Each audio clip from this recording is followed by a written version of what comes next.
پیروں کے لیے سجدے بھی ہیں، پیروں کے لیے ان کی قبروں کا طواف بھی ہے۔ ایک تو پریکٹیکل جو عام حالات میں عرسوں پہ ہوتا ہے، ایک مولوی حضرات اس کی دعوت دیتے ہیں۔ یہ ہمارے ہاتھ میں ملفوظات احمد رضا ہے، اس کا صفحہ 203 صفحے پر دیکھیے وہ کس طرح غیر اللہ کو سجدہ کرنے کی پیر اپنے مرید کو حکم جاری کر رہا ہے۔ کہتے ہیں کہ حضرت سیدی محمد گیسو دراز ایک بار راستے پر بیٹھے ہوئے کہ حضرت نصیر الدین محمود چراغ دہلوی کی سواری نکلی، سید محمد گیسو دراز نے اٹھ کر ان کے گھٹنوں پر بوسہ دیا تو خواجہ صاحب نے فرمایا سید بیٹا اور نیچے بوسہ دو۔ انہوں نے گھٹنے پر پیار کیا تو کہا نہیں تھوڑا سا اور نیچے بوسہ دو۔ انہوں نے حضرت پیر صاحب کے پاؤں پہ پیار کیا، کہا نہیں سید اور نیچے بوسہ دو۔ انہوں نے جھک کر گھوڑے کے پاؤں پر، گھوڑے کے سم، ابھی پیر صاحب کے پاؤں پہ پیار کیا تھا رکاب پہ، اب پھر اور نیچے جھک کر گھوڑے کے سم پر پیار کیا، کہا نہیں سید کے بیٹے اور نیچے جھک، اور جھک کر پیار کر، اور نیچے ہو۔ اس نے پھر زمین پہ بوسہ دیا۔ حضرت سواری پر ہیں، مرید نیچے ہے، پیر کے گھٹنے کو پیار کیا، پیر کے پاؤں کو پیار کیا، پیر کے گھوڑے کے پاؤں کو پیار کیا۔ اینا ڈاڈا پیر سی پھر بھی ٹھنڈ نہیں پی، کہندی ہور نیویں ہو۔ پھر اس نے زمین پہ پیار کیا۔ اب وہ سامنے اوپر بیٹھا ہے، یہ زمین پہ اس کے سامنے سجدہ کر رہا ہے، سجدہ ریز ہے، اور یہ سجدہ حق کس کے لیے ہے؟ یہ اللہ کی عبادت ہے۔ بڑے سے بڑا پیر ہو، بڑے سے بڑا شیخ ہو، سید ہو، مرشد ہو، جب بھی کسی کے سامنے جائیے اس کو سلام کیجئے، بالکل سیدھے کھڑے ہو کے، گردن جھکانی ہے تو عرش والے رب کے سامنے، غیر اللہ کے سامنے۔ ہم کہ جی سید کی سین کو بھی سلام ہے، سید صاحب آجے تو بڑے بڑے عقل مند بھی السلام علیکم، یہ گردن جھک جاتی ہے۔ ارے جو وہ کھاتا ہے وہ تو کھاتا ہے، جو وہ نکالتا ہے وہ تو نکالتا ہے، یہ کوئی آسمان سے اتری ہوئی مخلوق نہیں۔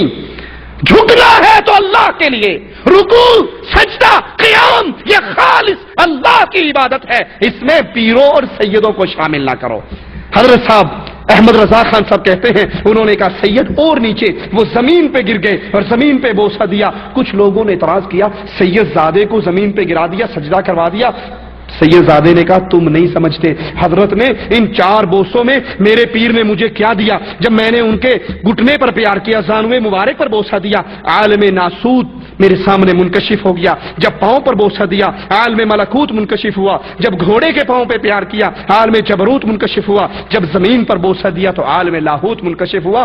عرش سے لے کر نیچے تک ساری چیز میرے سامنے منور ہوگی 4 بوسوں کے اندر۔ یہ غیر اللہ کے لیے سجدہ ہے۔